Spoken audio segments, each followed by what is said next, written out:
In another life, this may have been different.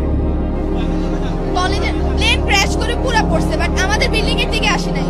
Primary section, যেটা primary সেকশনের building এর উপরে আর কি প্লেনটা পড়ছিল। ইভেন বিস্ফোরণ হওয়ার সাথে সাথে আশেপাশের সাইডগুলো জ্বলে গেছে। খুব অনেক গার্ডিয়ান, পুরো অনেক গার্ডিয়ান তো হয়েছে, স্টুডেন্ট, প্রাইমারি স্টুডেন্ট গুলো সবাই পুড়ে গেছে। আমার ছেলে সারা শোল পড়ে গেছে,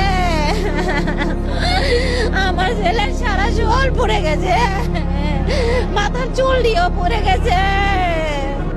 বাচ্চাদের এই 60 জনের মধ্যে একটা বড় সংখ্যক, আমরা নাম্বারটা উল্লেখ করতে চাই না, বিরাট সংখ্যক মানুষের জীবনের ঝুঁকি আছে আসলে।